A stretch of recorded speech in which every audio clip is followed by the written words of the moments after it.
नमस्कार दोस्तों, पाटौदा में शहीद दिवस रैली के बाद रेवाड़ी में पूर्व जिला प्रमुख सतीश यादव ने प्रेस वार्ता बुलाकर केंद्रीय मंत्री राव इंद्रजीत सिंह से नए सियासी सवाल पूछे हैं। देखिए प्रेस वार्ता में उन्होंने क्या कहा। आप हमारे चैनल को लाइक, सब्सक्राइब और शेयर करना न भूलें। बीजेपी के अनुकूल तो आप यही हैं, और नहीं तो आपने तो अपनी थाली सजा ली है। आप सबको चैलेंज कर रहे हो, आप किसी के नहीं हो। आप इस इलाके के जो लोग मंदिर रूपी संस्था को खा गए, जो आज भी जिनके पास जवाब नहीं है, मेरे नौजवानों का भविष्य खा गए, हर वो चीज़ आज ये कहते हैं मैं 5 बार का सांसद, 4 बार का एमएलए, तो ये रेवाड़ी की इतनी बुरी दुर्दशा क्यों है? अगर यहाँ कोई काम हुआ, मैं फिर कह रहा हूँ शिक्षण संस्थानों के नाम पे, तो चौधरी भूपेंद्र सिंह हुड्डा की सरकार में शुरू हुआ। यहाँ आज भी 5.32 एकड़ जमीन 5.32 एकड़ जमीन हुड्डा ने अलॉट की गवर्नमेंट कॉलेज के नाम से, जो आज किसी और बिल्डिंग में चल रहा है। उस बिल्डिंग को भी रद्द करने का काम, उस हुड्डा की जमीन को भी रद्द करने, उस पर नहीं बोले आप ये नहीं बोले कि हमारे नौजवानों को रोजगार नहीं मिल रहा। आप ये नहीं बोले कि बिनोड़ा में आपकी डिफेंस यूनिवर्सिटी नहीं बन रही।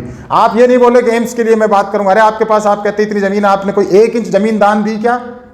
आपका 1 इंच जमीन, आप कहते आपकी जमीन नहीं संभल रही तो बांट दो लोगों में। संस्थाओं पर क्यों कब्जा कर रहे हो?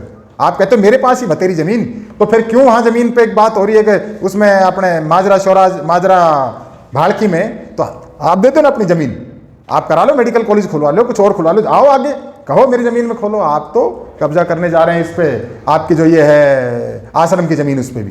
तो इसलिए इनका चेहरा बिल्कुल बेनकाब हो गया। और जिस तरह से मेरे भाई रणधीर सिंह ने कल कहा कि भाई जयचंदों का तो पता नहीं, लेकिन शकुनी का पासा यहाँ फेल हो गया रेवाड़ी में, और इस इलाके को पता लग गया कि इस इलाके का नुकसान करने वाला कौन है। केवल अकेले अहीरों का नहीं है, यहाँ 36 बिरादरी के लोग रहते हैं, उन सबका है। तो इसी तरह से अहीर कॉलेज कोई एक बिरादरी का नहीं है, ये हम सबका है। तो 1980 में आते आते एक परिवार के लोग रह गए, और ये अहीर जो अब ये सोसाइटी बन गई, कुछ पहले कुछ और नाम था, फिर कुछ और हो गया। और पहले तो ये थी समाज की, फिर ये बनी एक परिवार की, और अब इनके खुद के ही भतीजे साहब वो आरोप लगा रहे हैं कि हमारे दादा का नाम ना लो। अब ये राव इंद्र सिंह एंड सन्स नहीं है, ये राव इंद्रजीत सिंह, जैसा मैंने कहा था पहले, आपके माध्यम से ही कहा था कि इसका नाम अहीर कॉलेज ना रख के इंद्रजीत सिंह कॉलेज रखना चाहिए। और कल इंद्रजीत सिंह ने जिस तरह से ये कहा, मैं उनके साथ ईमानदारी पे चलो अब भी प्रश्न चिन्ह नहीं लगाता। उन्होंने ये कहा कि मैं शहीदों की रूह को हाजिर नाजिर मान के कह रहा हूँ कि 1 पैसे की बेईमानी नहीं हुई। मान लिया आपकी बात, राव साहब अमर पट्टा आपके पास नहीं है। इंद्रजीत सिंह जी, आप भी अमर होके नहीं आए हो। जिस दिन आप नहीं रहोगे, उस दिन ये जो समाज की धरोहर आपने धीरे धीरे करके हड़प ली, उस दिन इसका मालिक कौन होगा? आज भी अगर आप में नैतिकता है तो इसको हाथ जोड़ के आपसे भी निवेदन है कि आप इसको समाज की धरोहर समाज को सौंप दीजिए। और आप अगर वो मेंबर बताने में देरी कर रहे हैं, तो मुझे लगता है कि उस वहाँ भी कोई ना कोई गड़बड़ है। भाई या तो आपके पास वो मेंबर इतने हैं कि आपसे गिने नहीं जा रहे, या आपके पास मेंबर ऐसे हैं कि आपसे बताए नहीं जा रहे। तो समाज की जो चीज़ है उसका पता लगना चाहिए कि भाई ये इसके मेंबरान कौन कौन है। अब रही बात, उन्होंने कुछ आरोप लगाए कि प्रताप सिंह कैरो जी इसको खाना चाहते थे, इसको चौधरी बंसीलाल खाना चाहते थे, इसको आज की मौजूदा सरकार भी खाना चाहती है। उन्होंने ये आरोप लगाए। मैं उनकी बात पे एक बात पूछना चाहता हूँ, फिर उन्होंने अपनी बात ही खुद ही बताई कि सरकारीकरण। मैं कहता हूँ इंद्रजीत सिंह जी, अगर ये सन 52 में ये सरकारी कॉलेज बन जाता तो आज इस इलाके में चमन खिल जाते। आज इस इलाके के बच्चे जो रोहतक और ना जाने कहाँ कहाँ तक, दिल्ली यूनिवर्सिटी तक पढ़ने गए, वो यहीं पढ़ते। आपके पास तो 15 साल के अरसे में यहाँ साइंस की क्लासें भी नहीं थी। और ये तो भला हो केएलपी कॉलेज का, जो हमारे यहाँ के नौजवान बहन बेटियाँ वहाँ से साइंस की क्लासें पढ़ के डॉक्टर और इंजीनियर बन गए। जो उन्होंने सरेआम, हमने तो हिंदी पिक्चरों में इस तरह की गुंडागर्दी देखी थी। जिस तरह से वहाँ जो कुछ घटनाक्रम घटित हुआ, वो एक आम आदमी नहीं कर सकता। और इन्होंने कहा कि जयचंदों ने रेवाड़ी सीट हरवा दी।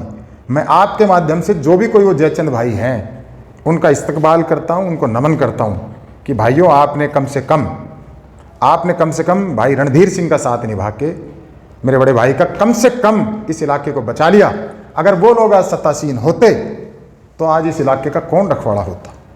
कि आप वहाँ से, उस मंच से आज भी आपको एक जरा सी वो नहीं आ रही। जिस आदमी की शाम को ही जमानत दी है पुलिस ने, जिस आदमी ने 12 घंटे पहले अपने भाई को इस तरह से पीटा है कि उसको गाड़ी में डाल के लेकर, जिसको मार ही दिया अपनी तरफ से, आप आज भी उसकी जीत की वकालत वहाँ कर रहे हो। आपको ये इलाका गुंडे और बदमाश चाहिए? आपको इस इलाके में केवल और केवल अमन चैन शांति चाहिए, या इन गुंडों और बदमाशों को पालना है? आपका जो कृत्य है, ये अहीरवाड़ की जनता बड़ी बखूबी देख रही है। और आप क्या कहते हैं कि मैं झूठ नहीं बोलता, आपके अनेक विजुअल मिल जाएंगे, आपके पास ही मिल जाएंगे। आपने पूरे चुनाव में ये कहा कि भाई मैं अगला चुनाव नहीं लड़ूंगा, मैं बूढ़ा हो चुका हूं, और कल आप दोबारा से आप बात करते हैं पैराशूट की, तो माननीय राव इंद्रजीत सिंह शायद आप स्वयं भूल गए कि आप भी पैराशूट से ही कभी को जाटसाना हल्के में आए थे। और अगर आपका ये इशारा माननीय मुख्यमंत्री खट्टर साहब की ओर और भूपेंद्र यादव जी की ओर है, तो उन्होंने संगठन के लिए काम किया है, उनकी कोई पारिवारिक विरासत नहीं है, उनकी कोई पारिवारिक बैकग्राउंड नहीं है, उन्होंने समाज के लिए काम किया जो इस पद पे पहुंचे हैं। तो इसका मतलब तो आप माननीय मोदी जी को भी चैलेंज कर रहे हैं कि माननीय मोदी जी पहली बार चीफ मिनिस्टर जाके बने थे, वो भी कभी किसी जनता के बीच में तो हमें दिखाई नहीं दिए थे, लेकिन उन्होंने संगठन के लिए काम किया था। और कोई भी पार्टी व्यक्ति से बड़ी है, व्यक्ति कभी पार्टी से बड़ा नहीं होता। आप आज भी अपने आप को बड़ा समझ रहे हैं, आज भी आप पार्टी को छोटा समझ रहे हैं। आप तो मोदी जी की परवाह नहीं। आप क्या कह रहे थे कि मैं जिस थाली में खाता हूं उसमें छेद नहीं करता। आप तो पहले उस थाली में माल भरते हो सारा, और फिर उस थाली को उठा के भाग जाते हो, छेद कहाँ करोगे? उस थाली को ले गए, पहले आपने कांग्रेस का माल भरा और ले गए। आज आप भारतीय जनता पार्टी में रह के माल भरने लग रहे हो, और जिस दिन भारतीय जनता पार्टी को पता लगेगा आप थाली लेके गायब हो जाओगे। आप यहाँ जो रह के आज आपने ये जो सांसदों का और एमएलए का जमवाड़ा किया, ये सारे बीजेपी के ही तो लोग हैं। और अब आपने जो सियासत कर रहे हो सारा इलाका देख रहा है। आप मौसम वैज्ञानिक हैं, और आप ये बड़ी बकार निवेदन कर रहा हूं नौजवान पीढ़ी को खासकर समझो, ये हर उस बात का जवाब दे रहे हैं जो इन्होंने गलत काम किए, खुद ही अपने जाल में खुद फंस रहे हैं, ये खुद ही आपकी बातों का जवाब दे रहे हैं। अगर ये सन 52 में अगर ये गवर्नमेंट कॉलेज बन जाता तो आज हमारा ये रेवाड़ी कहाँ से कहाँ होता। इन्होंने अहीर जुबली हाई स्कूल जो था वो बंद कर दिया। अगर वो गवर्नमेंट संस्था जो बन जाती तो आज वहाँ भी कोई ना कोई बढ़िया एक इंस्टीट्यूट चल रहा होता, और हमारे यहाँ के छोटी जो हमारी नर्सरी जो है उसको भी आगे उसको अपनी प्रतिभा दिखाने का अवसर मिलता। आगे फिर कह रहे हैं कि मैं शहीद परिवार से हूँ। मैं पहले भी कह चुका, शहीद परिवार से तो मैं भी हूँ, मैं भी श्री कृष्ण जी का वंशज हूँ। मैं भी भाई कृष्ण जी का वंशज हूँ, यादव गोत्र में पैदा हुए, श्री यादव समाज में पैदा हुए, हम कहते हैं यदुकुल हूँ, मैं भी उनका वारिस हूँ। आप उनके वारिस नहीं हैं, आप तो गोद पे भी गोद है।